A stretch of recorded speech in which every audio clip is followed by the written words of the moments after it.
Hey guys, in today's video I'll show you how to link images in Adobe InDesign.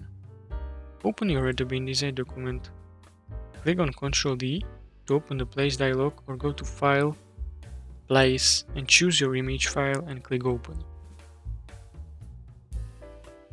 By default, images are linked in InDesign, meaning they are linked to their original source files. To check link status, go to Window, Menu and select Links to open Links panel.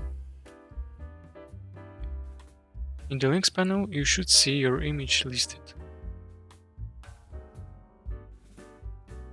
If the link is broken or you need to relink the image, right-click on Image in the Links panel.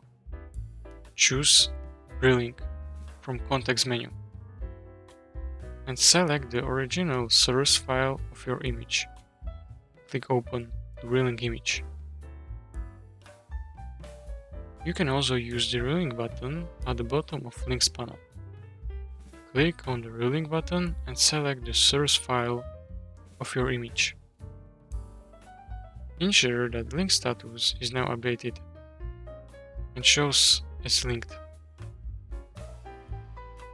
And that will be all for today's video. If you found this tutorial helpful, please consider subscribing and liking the video.